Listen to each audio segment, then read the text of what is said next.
Bismillahirrahmanirrahim. Alhamdulillahi Rabbil Alamin. Wassalatu wassalamu ala Rasulullah wa ala alihi wa sahbihi ajma'in. Chers frères et sœurs, aujourd'hui nous allons parler d'un sujet très sensible, à savoir le fait de voir l'enfer en rêve. Qu'est-ce que cela signifie? C'est un sujet qui fait peur, qui fait trembler la personne et l'empêche même de dormir. On se pose toutes les questions possibles sur soi-même, sur l'avenir. Dis-toi que une personne a posé les mêmes questions à l'époque du prophète Mohammed sallallahu alayhi wa sallam. Il s'agit de Abdullah ibn Omar. Le hadith est rapporté par Bukhari dans le chapitre des rêves, numéro 7028.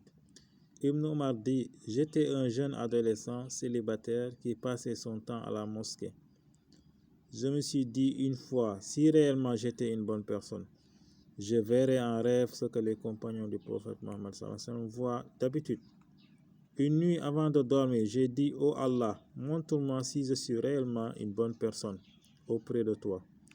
J'ai rêvé cette nuit-là, deux anges tenaient chacun une barre de fer à leurs mains, et ils me conduisaient en enfer, et je criais fort en appelant Allah au secours.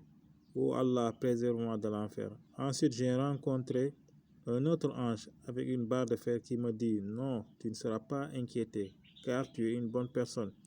Si tu pouvais augmenter tes salats, c'est-à-dire tes prières.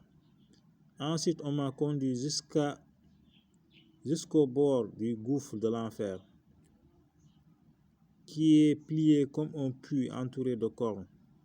Entre chaque corne, il y a un ange qui détient une barre de fer. J'aperçus des hommes de Quraysh qui sont connus et qui sont enchaînés avec la position de leur tête renversée par terre. Ensuite, j'ai raconté cette histoire à ma sœur Hafsa, l'épouse du prophète Mohammed sallallahu alayhi wa sallam, et il dit alors: Abdallah est une bonne personne, cependant il n'a qu'à prier la nuit, les nawafil, c'est-à-dire qiyamul layl. Ce hadith nous enseigne beaucoup de choses, parmi lesquelles le rêve ne s'interprète pas dans son apparence. La preuve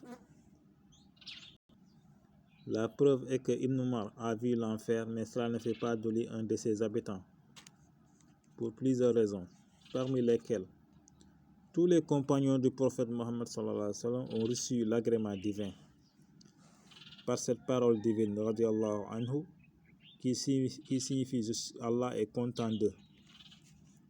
De même, le prophète d'Allah a fait l'éloge d'Ibn Omar en disant: c'est une bonne personne.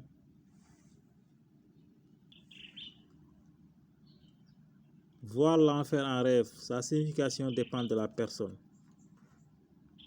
Si c'est une bonne personne dans la vie courante, c'est simplement des points à rectifier ou à améliorer. Comme ici, Ibn Omar, le prophète Mohammed sallallahu alayhi wa sallam lui recommande la prière nocturne, malgré que lui, il passe tout son temps à la mosquée.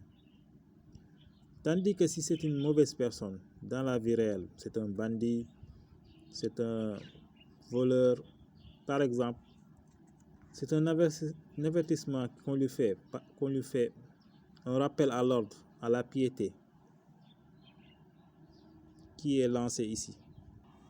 L'interprétation des rêves est un symbole, est fait de symboles. Donc quand on interprète un rêve, on regarde bien la personne qui est en face de nous. Si c'est une bonne personne, si c'est une mauvaise personne, deux personnes peuvent faire le même rêve et l'interprétation sera différente du fait que celui-là est une bonne personne et l'autre est une mauvaise personne.